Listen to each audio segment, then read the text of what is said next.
இறை வார்த்தை மார்க்கு நற்செய்தி 5ஆம் அதிகாரம் 1 முதல் 20 முடிய உள்ள இறைவசனங்கள்.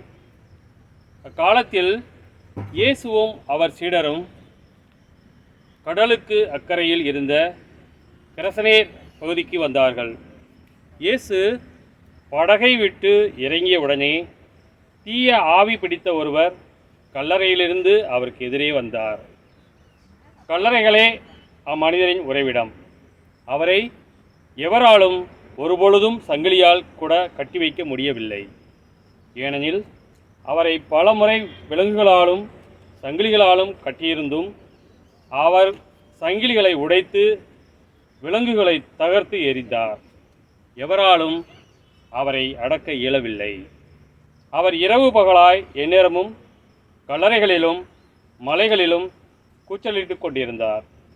தம்மையே கற்களால் காயப்படுத்தி வந்தார். அவர் தொலையிலிருந்து இயேசுவை கண்டு ஓடி வந்து அவரை பணிந்து, இயேசுவே, உன்னத கடவுளின் மகனே, உமக்கு இங்கு என்ன வேலை? கடவுள் மேல் ஆணை, என்னை வதைக்க வேண்டாம் என்று உரைத்த குரலில் கத்தினார். ஏனெனில் இயேசு அவரிடம், தீய ஆவியே, இந்த மனிதரை விட்டு போ என்று சொல்லியிருந்தார்.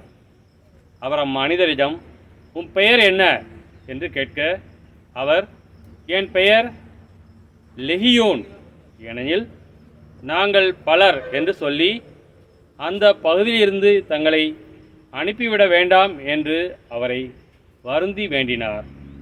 அங்கே மலைப்பகுதியில் பன்றிகள் பெருங்கூட்டமாய் மேய்ந்து கொண்டிருந்தன. நாங்கள் அப்பன்றிகளுக்குள் புகும்படி எங்களை அங்கே அனுப்பிவிடும் என்று தீய ஆவிகள் அவரை வேண்டின.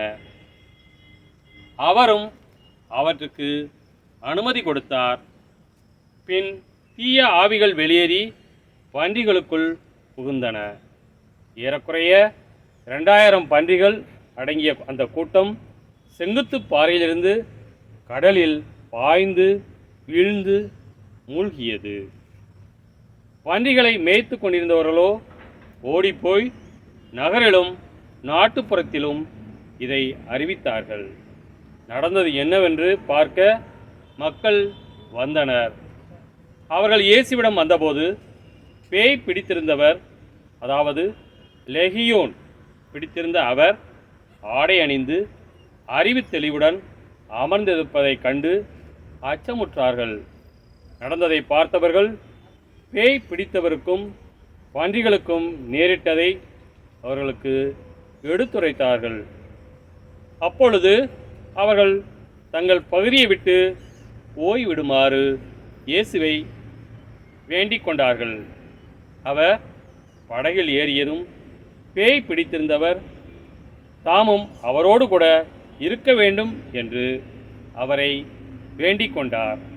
ஆனால் அவர் அதற்கு இசையாமல் அவரை பார்த்து, உமது வீட்டிற்கு போய் ஆண்டவர் உம் மீது இரக்கம் கொண்டு உமக்கு செய்ததையெல்லாம் உம் உறவினருக்கு அறிவியும் என்றார். அவர் சென்று இயேசு தமக்கு செய்ததையெல்லாம் தெக்கப்பொலி நாட்டில் அறிவித்து வந்தார். அனைவரும் வியப்புற்றனர். கிறிஸ்துவின் நற்செய்தி.